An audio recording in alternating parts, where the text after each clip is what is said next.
জীবন কাদের স্মৃতিকে ছিল তার শত্রু কাদের স্মৃতিকে বলছে তাই আসছি। সারা নির্বাচনের আগে আমি তার কাছে গেছিলাম, তার বাসায় গেছি, বলছি দাদা 24 স্বীকার করছে হ্যাঁ আমি তোর মেসেজ পাইছি, তুই মেসেজও পাঠিয়েছিলি আমারে, তুই আমাকে বলছিল যে ঠিক আছে যা, আমি যদি নির্বাচন না করি তাহলে দোয়া করে দেব।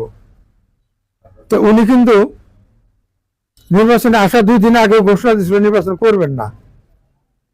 হঠাৎ করে কি হইলো যে উনি এসে হঠাৎ করে মাঠে হাজির হয়ে গেল? ওনার তো উচিত ছিল যে এবছর উনি যেহেতু এমপি একবার হয়েছে, দীর্ঘদিন সংগ্রামের পরে ওনার ঐতিহ্য এবং সম্মান ফিরে পেয়েছে 24 সালে এমপি হইয়া।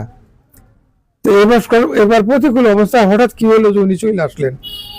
আমরা বাচ্চা মানুষ, বলামান মানুষ, ওনার সাগরে আমরা ফেল করলে তো কিছু যায় আসে না, কিন্তু উনি এমপি অবস্থায় তো উনি যদি আল্লাহ না করে ফেল করে, উনি তাহলে ফেল হিসাবে ওনার মৃত্যুবরণ করতে হবে। আর এই নির্বাচনটা না করলে উনি আমাদের সম্মানও পাইতো এবং এমপি হিসাবে মৃত্যুবরণ করতো। এটা তো চাইতাম, ওনার তো ভালোই চাই। কেন এই নির্বাচনে আসলো এটা তো আমার এটা তো আমি বলি না, সাধারণ মানুষ বলে যে উনি কেন এই নির্বাচনে আসলো, ওনার আসাই তো উচিত হয় না। এবার কারা বুদ্ধি দিচ্ছে জানি না, উনি বলে কাদের স্মৃতিকে বলছে তাই আসছি। সারা জীবন শুনছি যে মানে কি বিড়ালে মাথা নাড়ায় না, লেজ নাড়ায় না, এখন তো যে লেজে মাথা নাড়ায়। সারা জীবন কাদের স্মৃতিকে ছিল তার শত্রু, কাদের স্মৃতিকে তার এখনো স্বীকার করে, কাদের স্মৃতিকে রাজনীতি শিখছে।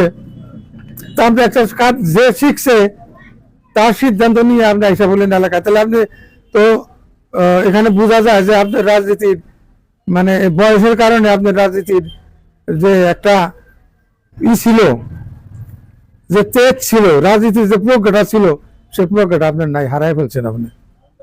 আর সে প্রজ্ঞাটা থাকলে কাদের স্মৃতির কথায় আপনি আসছেন না, আপনি নিজের কথায় নিজে আসছেন, আপনি কাদের স্মৃতির কথায় আসবেন কেন? আপনি কি সেই নেতা? আপনি তো সেই নেতা মানি না, এখনো মানি নেতা, কিন্তু এবার নির্বাচন আসাতে আমার মনে হয় এটা জনগণ বলে যে তার আশাটা ঠিক হয়নি।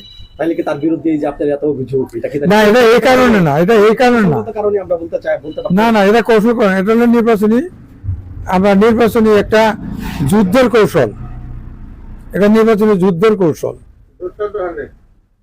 তার বিরুদ্ধে উপযুক্ত প্রমাণ আসে, সেই কৌশল আমি কাজে লাগাবো, এটাই স্বাভাবিক।